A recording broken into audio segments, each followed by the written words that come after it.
with it and see if truth catch up to it. Russell Martin's thinking the same thing.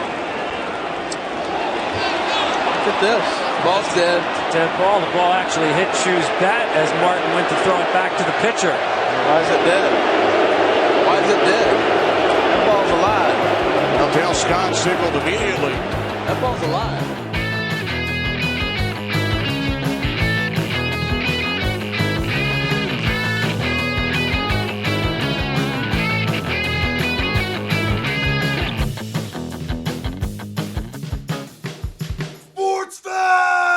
It is Sportsfeld Storytime. We're looking back finally, Jake. We're spending some time to talk about the 2015 Blue Jays. But seriously, folks, no, we are talking specifically about the moment in time, the iconic Blue Jays moment of the last 20 years, the bat flip game. It is the game, isn't it? It's the game. It's the moment. It's the inning.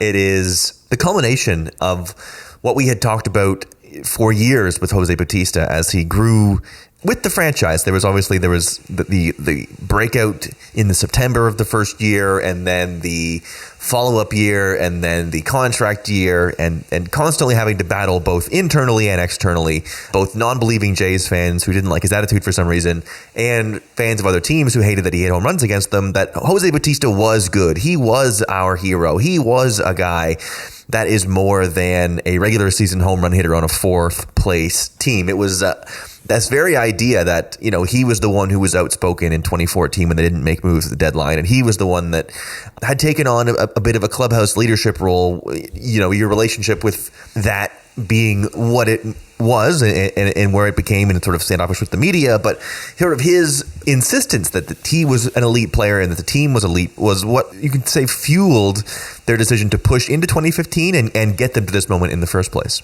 Yeah, I think I was kind of thinking about this earlier today about, I think you called it a culmination just now.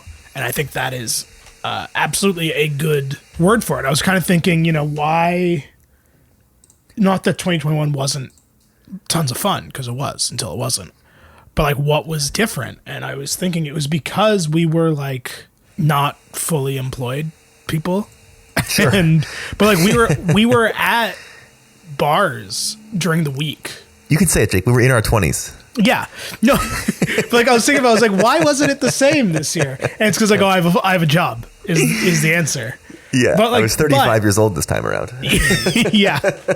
But like in 2015, it really was like from, I guess, like the trade deadline till the end of the season, it was, you know, we were watching games in public, whether at the games themselves or at a bar with the game on. It was like 3 or 4 times a week. Yeah. Like it was the buildup.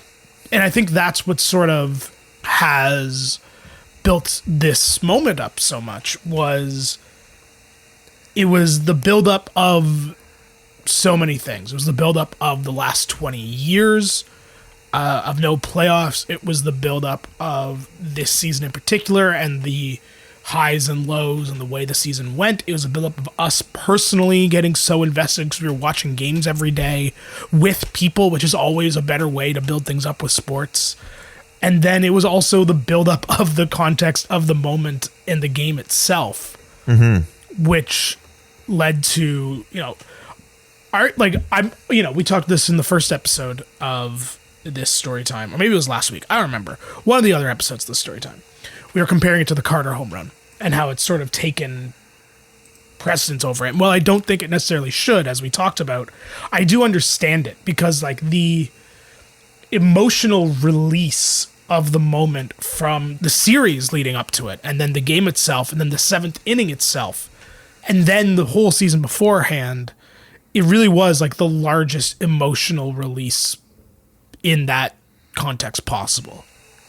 Yeah, absolutely. And a feeling obviously preceded by the belief that the incredible run and all the good that had happened and how exciting the team had become was all going to be pissed away in the most frustrating, like, we don't deserve it this way sort of way. To skip us ahead to the action, of course, Marcus Stroman, 6 innings, 6 hits, a solo home run, and a leadoff double in the first inning that comes around to score 2 earned runs, 1 walk, 4 strikeouts, getting the team into this famous 7th inning where he would hand the ball to his, I think, still good friend at the time, Aaron Sanchez, to be the guy in the 7th inning. The Jays getting their runs on a Bautista double in the 3rd that scores Revere, and an Encarnacion home run off of Cole Hamels in the 6th that makes it 2-2. Bomb, by the way.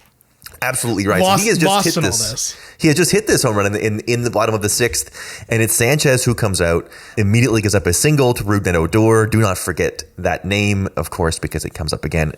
Chris Jimenez bunts, if you can believe it, a 1-3 put out, moving Odor over. Another ground ball from Delino to Shields Jr. puts Odor on 3rd with 2 out. And listen, a play that if we didn't see it happen, it's a rule that we obviously will never have to be told again, ever in your entire life. One that will live on in infamy and immediately becomes a teaching moment for any kid who wants to be a catcher. Russell Martin, who had basically done nothing wrong all year long up to this point. I can talk about it now because I know what happens next. But there was a time where if this has been how this had ended, it would have killed me. I actually remember, obviously because it's like less chaotic, I actually remember this moment far better than I remember the home run. Of course, because this one seemed to take an hour to get resolved. Yeah. I remember exactly where I was. I watched this game at Tall Boys in Toronto, a great bar. And I remember the play happened. And I remember I leaned back in my chair and I took out Twitter, as we are wont to do.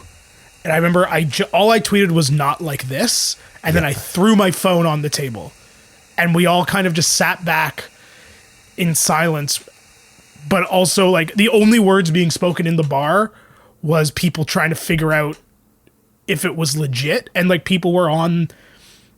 It was kind of... In retrospect, it's actually a really cool moment because it worked out. But, like, people were on their phones reading things on Twitter and, like, yelling them out in the bar. And then when it became clear that the rule was actually called correctly, the vibe in the room was just like sour. No different. In my mind, I could be totally wrong, but I don't think I am here. It's no different than if Russell Martin throws the ball down and the pitcher hits off the glove and he drops it. Or if he threw it and it hit off the back of his bat, he's got to score. And here he scores. That's a run score. I think that's the right call. I do too. It's incidental contact. And it's no different than if he threw the ball any other place. He just happened to hit the bat, and Chu did not intentionally interfere. And they are going crazy throwing everything in this place. Because it robbed us of being mad. Mm-hmm. Like, if it was a bad call and called incorrectly and the game was played or protest, which it was, we could at least be like, well, we got hosed. But once we learned that it was actually the right call, everyone just kind of sat back and was just mad.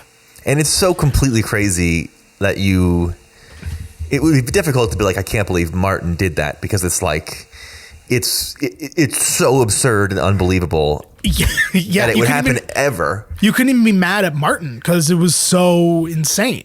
Yeah, that it would happen ever is one thing. That it would happen in the 7th inning of a tie game of a deciding game of a series in the playoffs. When again, we watch a lot of baseball every year. We watch, even on down years, we probably watch 100 games and see everything. I have yet to see this since or before. Maybe in a little league game or something like that, but not something you ever expect to see in this spot. The throw back to the mound, of course, hits the bat of Sin-Shu Chu. Odor alertly scampers home. You got to give it to him. I believe Garbage is thrown on the field. I believe Garbage hits a baby, if I remember the story correctly. A baby is hit by a beer from the upper decks. Yeah. You know the baby. The baby wasn't actually hit, but it was far closer than a beer can should get to a baby's head. Let's put it that way. We got to get the players off the field. They're throwing beer cans, bottles, and everything on the field. If the batter interferes with the catcher's fielding or throwing by stepping out of the batter's box or making any other movement that hinders the catcher's play At home plate, the batter was ruled out, but that was not the case. He was in the batter's box, as you guys said. That's clearly a difference. I think it's the right call. And this is just an ugly scene right here from fans who have just made this place a tremendous place for baseball over the years, especially the last 2 months. And right now, embarrassing. I'll get back to the field real quick. That play, they got the call right. They did. I don't see how you reverse it. So this is one of those moments where I don't really know how to, like the whole moment, I should say, like the non-baseball related moment of like the crowd throwing shit, where like my opinion on all of that and everything that came after it and everything that came during it and everything about it, I think changes a lot. Right. It's like, obviously you don't throw shit on the field. Pretty clear. And then it's like, well, I also get the crowd being angry and like this kind of shit happens in sports, but also don't do it. But also then I guess the reaction to it of everyone going as hard as they can the other way is also really silly. Yeah, but I mean, listen, but also don't do it. I'm not afraid to say the truth here, Jake. What we had exposed in these 2 years, I'll count the wild card game the next year, is that among the 49,700 so fans that started to show up for these games, some of them were idiots and assholes. That's just sort of a reality, check. There were some real dumbass idiots that went to these playoff Jays games because it was a absolute fucking zoo. It's almost impossible to remember now. It was foaming at the mouth fever to get into the Rogers Center for these games. It was madness. It was crazy. People were insane and they would get wasted drunk because there was nothing else. We hadn't had any Raptors success. We hadn't had any Leafs success. TFC, we had talked about, had scratched the surface, but people were foaming at the mouth for legitimate championship contention somewhere.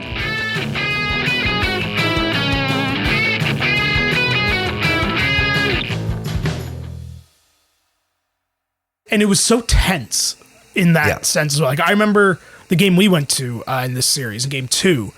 I remember I was very superstitious in the 2015 season, if you remember. I do. And the game was the 14 inning game. I didn't go to the bathroom the entire game because I was like, well, I haven't gone to the bathroom yet.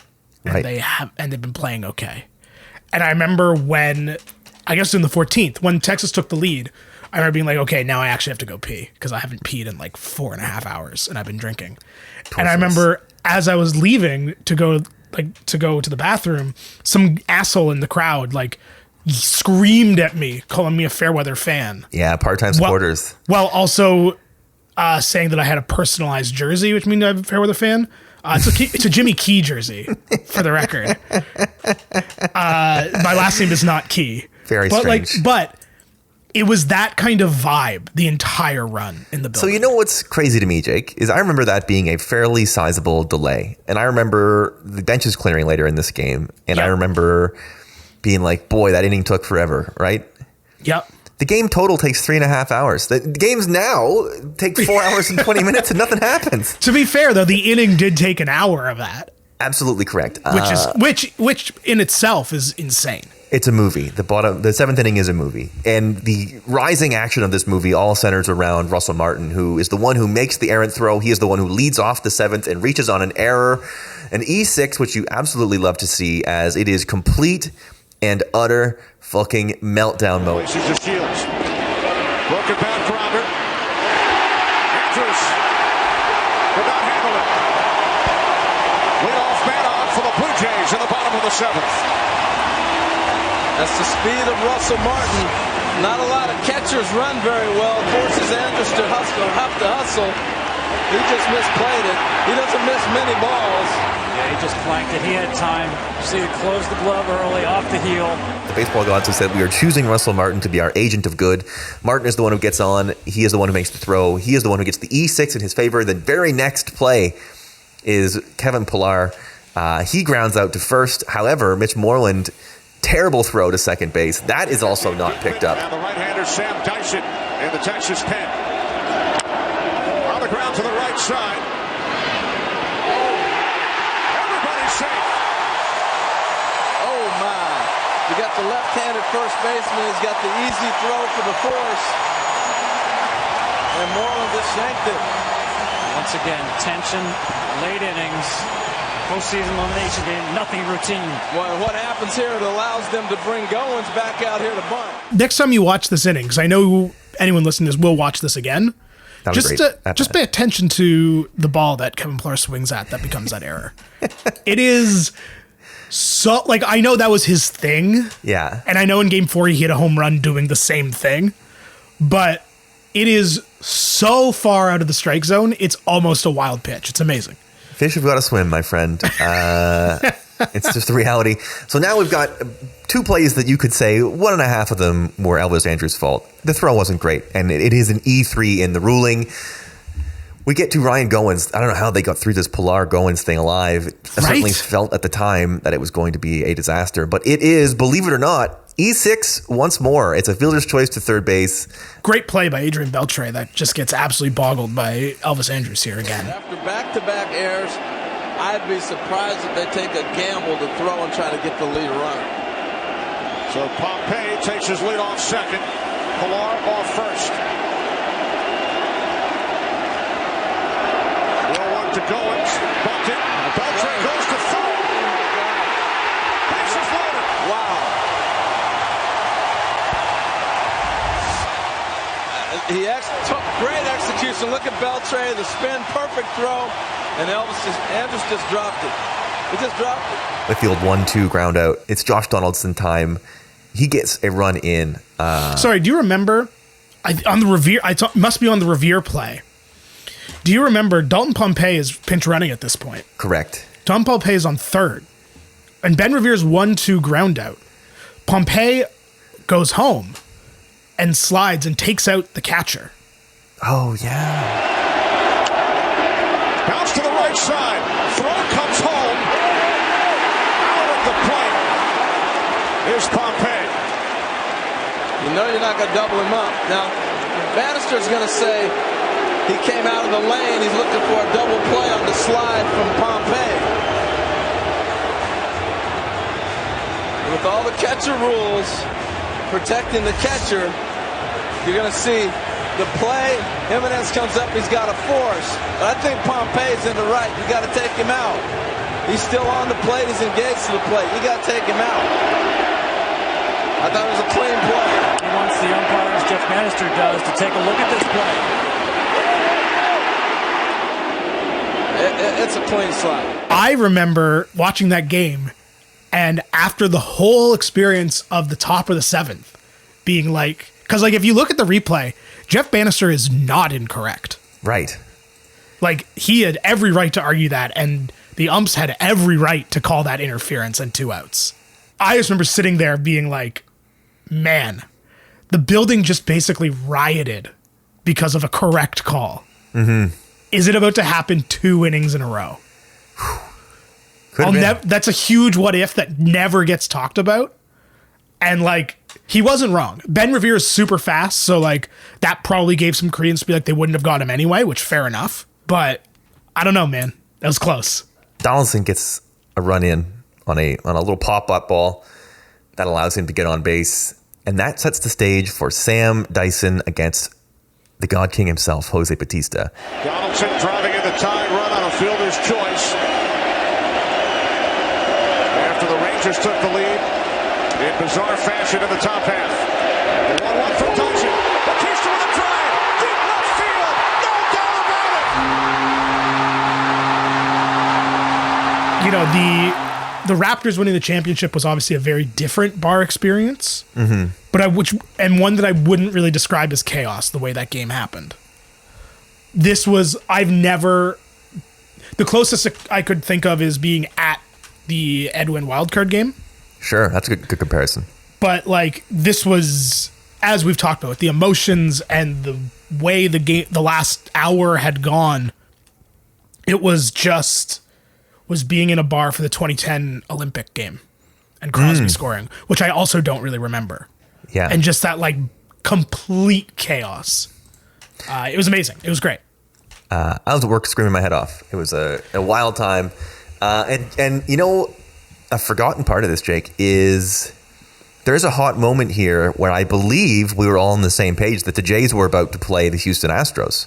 Yes. That is correct. Because this game started 3 hours before Astros-Royals, and the Astros get out to an early lead, and they had just the day before, they were up 6-2 going through 7 innings, and they gave up 7 runs in the 8th and 9th. That's right. Colby Rasmus and the Houston Astros, I believe. That's correct. And Alex Rios and the Kansas City Royals, he hits the go-ahead run in the 5th inning to make it 3-2. Also a very good what if. Craziness. Anyway, you can find out what happens in that Royals series. We do the Jose Bautista home run against the Royals on a previous story time, but that is it for the bat flip. We are going to talk a little bit about Kansas City, but a little bit about 2016 as well next week on Sportsfeld Storytime.